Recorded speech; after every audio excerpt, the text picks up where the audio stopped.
Welcome back to Design, Engineer, and Build. I appreciate you coming back and checking in. Tonight I'm just going to build a simple grill charcoal starter. The ones you buy in the store maybe last a year or a season. This one I've had for probably 10 years or so. Built it some time ago, and as you can see, it's seen better days. This side is kind of burned out, but I'm going to build a little thicker steel one today. I had a piece of scrap steel, and I'll adjust the camera here for you to see. But I've got it all marked out, and I just need to cut it now. And because I don't have a brake, metal brake to bend this, I'm just going to cut on each seam, bend the metal where I need to bend it, and then we'll weld it back together. So that's the plan. Here's the piece of metal that I'm going to use. It's all marked out, and I've got, as you can see, it's about close to 18 inches. So I've got 4 segments of 7 inches. Each of these is 7 inches, and then this will be the bottom. So I'll cut here, here, and then all the way across there. Make a cut here, here, and here, but not through. And then we'll bend it and weld it all back together. I'm going to cut this out kind of old school. Got an angle grinder with cutting blade on it.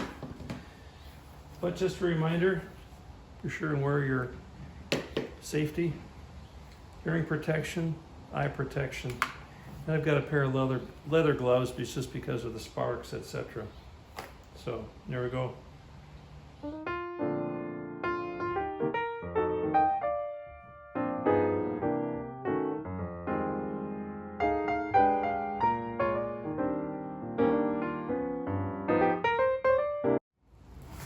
And oh, as a second thought, leather isn't a bad idea.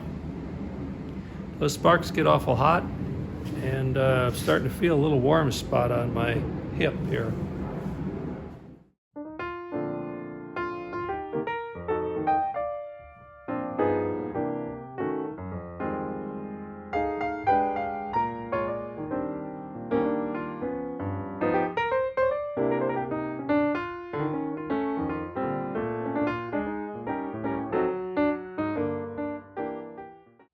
Moved it to the edge of the table. I've got one edge already bent to about a 90 degrees, and moved the other edge to here, and just worked it with the grinder until I could muscle a little bit of a bend on it. You have to kind of work it back and forth until you can just get it to bend so you don't cut through. Although cutting through wouldn't be the worst thing. You're going to weld it back together there anyway. So not a huge deal if you do go through, or if it breaks off. But anyway, that's the process.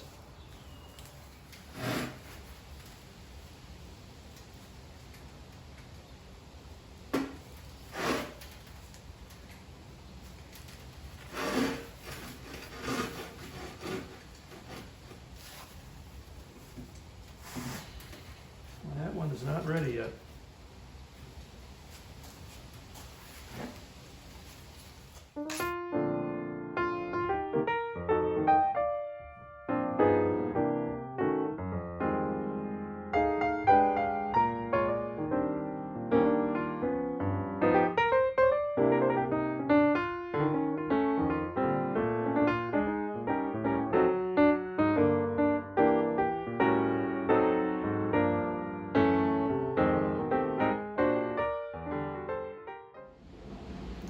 Now I've checked everything with my square. I've got my magnets here to kind of hold that square.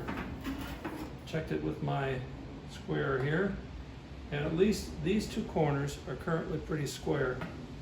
So I'm just going to do a couple tacks, and time to change the uniform again to a little heavier gloves and a different helmet, different eye protection. So we got a nice tack in this corner, and the opposite one looks about the same, so I think I'll just adjust my clamps and see if we can get the other 2 squared up. Now that you can see that I've done each of the corners, once I got it squared, got each corner tacked, and I will run down now and do segments, turn, do another little bit of a segment, let it cool, another segment, and get this get these corners all welded in. Now that I have all the welds in place on the corners, change uniforms again, get on some heavy leather gloves. I put a 36 grit in my angle grinder, and I'm going to clean up these welds. This is just testing the fit for the bottom. It's pretty good. Need to shorten it just a little bit on wet edge, but otherwise I'm just going to clean these up with this and move on. I did, as you can see, kind of clean up those welds on the edges. Are they perfect? No, they're not bad. They'll certainly suffice. But I think I've got all my parts. Now I have to drill holes in this, like I said. I had to trim just a little bit off of this edge because that piece that I started with was just about a 1/4 inch wide, so I had to trim that. But I made 2 handles. I cut this one slightly longer and then folded over the top. I'm not sure if I'm going to leave the bottom open just for drainage or not, but it is for now. And then I cut 4 posts just out of re-rod, and I thought I could use them as hold-offs. I'll weld those on there, weld them on the corner, very similar to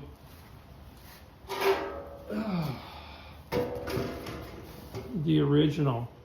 So just for purpose of illustration, made some concentric circles around the bottom of this plate. And I'm just drawing and currently drilling pilot holes for some larger holes to let the burner flame come through to light my charcoal.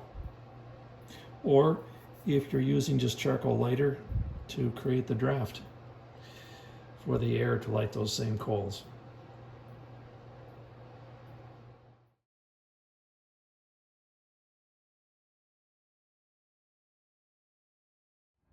Not really a whole lot left except to weld the top back on here. And we got the handles here and the offsets to the handles. I'll put those right on the diagonal. 2 offsets here, 2 offsets on the other, and then weld the handles to those. So that's kind of where we're going right now. And we'll get this thing done.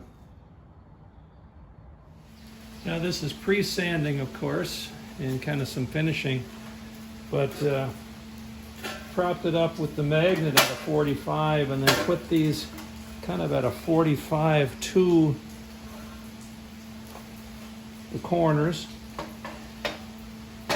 Got those tacked in and welded well, and then the bottom I got all stuck on. So except for some sanding and taking off some rough spots, I think we're pretty much done. That'll last me another 10 years at least. If you're tired of purchasing those every year because they rust out or burn out, this is 10 gauge steel. It's going to last me a while. Anyway, thank you for watching this episode of Design, Engineer, and Build, and I hope it gave you some ideas.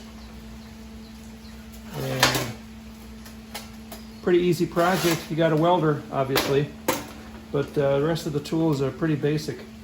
So, good luck. Before ending this video, I'd like to give you at least a last look at the finished product. Got it on my grill here, and this is how I light my coals on the grill. I do have a 3-inch burner underneath that I just light up. That's propane driven. And if you're using charcoal lighter, this would work the same with the holes on the bottom, creating that draft. Well, it's a simple project, and it's one that you're not going to have to buy for a few years. And hope you enjoyed the video.